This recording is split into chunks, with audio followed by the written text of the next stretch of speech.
When I saw it the first time, I thought it was the most beautiful farm that I'd ever seen in my life. And I'm just, being a banker, I saw a lot of pretty Kentucky farms. Yes, you're a good We boy. are both 7th generation Kentuckians. It's something we really, I guess it's in our blood. We really love this place.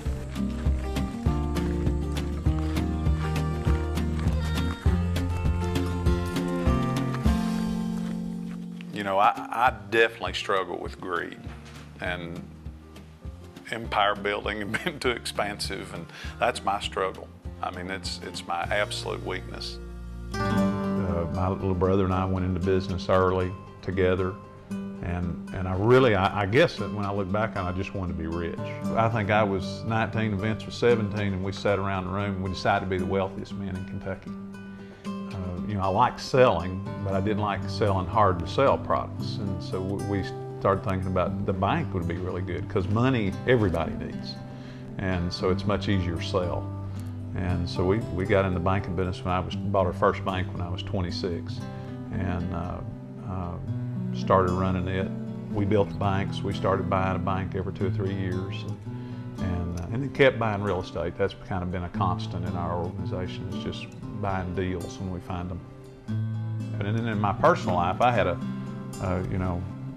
had a marriage that blew up, and mainly because I was way too dedicated to work. And I used to kind of think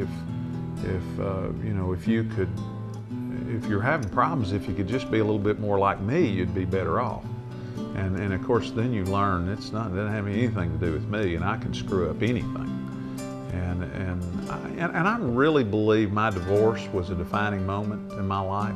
It's really a problem when the person that knows you best likes you least. That's a real problem. And I decided I just didn't want that to happen again. It's not attractive.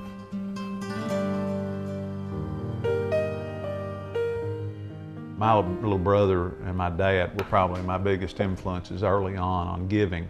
But Vince started, he was a sacrificial giver. He was a great mentor for me in giving, and so was my father. Last time I saw him, I helped him. He called me. I was at my mother and dad's house, and he said, "Jess, I've got a cow that's having a calf." And he said, "I need some help pulling it." It took us an hour and a half. It was a kind of a tough delivery, but we've had fooled cows all our lives, so we delivered hundreds of head of cattle. And so we were sitting there exhausted and drinking some water after we were finished. And I remember looking, and he knew he had a brain tumor, and that's the reason he asked me to come, because he couldn't really tug. All he could do is kind of hold the cow. The doctor told him not to exert himself too much after his brain surgery. And so we just sat there and laughed, and we said, "Man, this has been some kind of party." We've had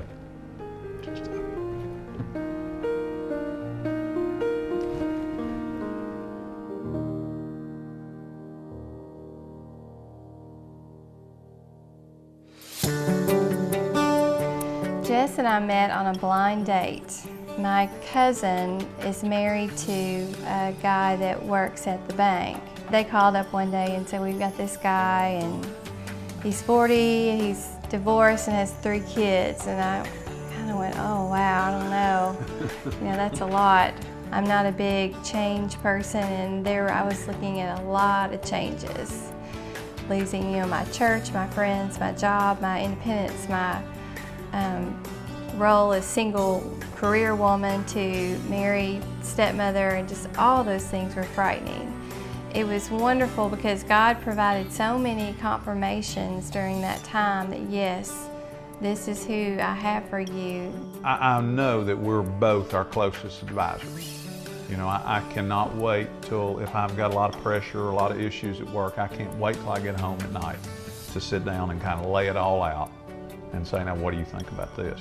Is this should we be doing this or shouldn't we be doing this?" And it's made our marriage a real partnership, which is absolutely invaluable. We want to be as successful as we can be while leaving faith and family ahead of our business. And I think that's been the beauty of our organization. We have all been together. We've all kind of traveled this journey together. And sort of Jess's transformation is also the company's transformation, and probably for me personally a lot of my transformation. So it's been a journey we've all been on together. Over the years, we've grown really through acquisition. We have acquired about 10 banks here in the state of Kentucky. We go from the Mississippi River in the west all the way to I-75 here in the eastern part of the state. We're in 10 counties. God's really kind of expanded our platform for ministry.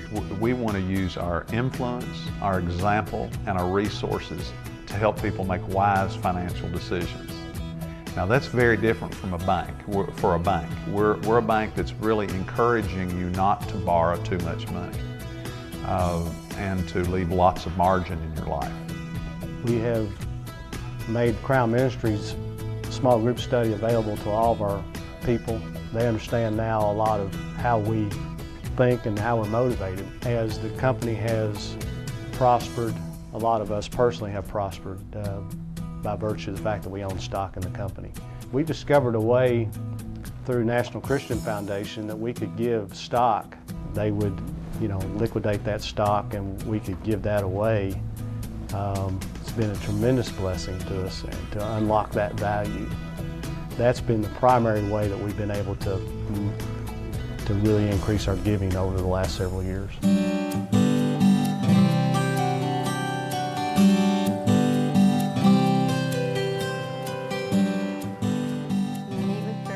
We started a strategic plan where we would meet once a year to look over and really kind of develop a vision statement for our marriage. It's been really helpful to keep us on the same page, and not to say that we don't have struggles, we still do, but it is a time once a year that we sit down, we revisit our previous year's plan, make adjustments to it, and then we try to revisit it about once every 3 months.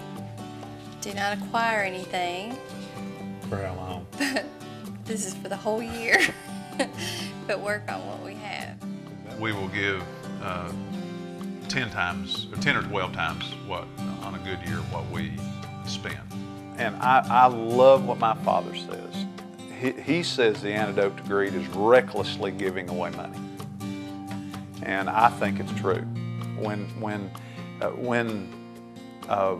just the very act of giving money away is an abundance mentality, and it just purifies your heart and soul, and then makes you dependent on God again to bring the next load in. I've always had a heart for missions. Growing up, I really thought I was going to be a missionary someday. I mean, I just felt like I had a kind of a call on my life to do that, and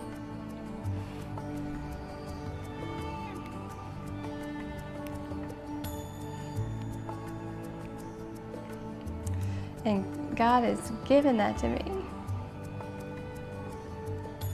Not because I've gone, but I've been partnering with people that are there. And that's been the most beautiful thing, really. I mean, it's just the best of all worlds because, I get to partner with people in all different places in the world that I would never have been able to go to personally. Vince used to say that money is like manure. If you let it stack up, it'll start to stink. And he said if you kind of spread it out, it has potential to do some good, kind of like fertilizer. And it's true.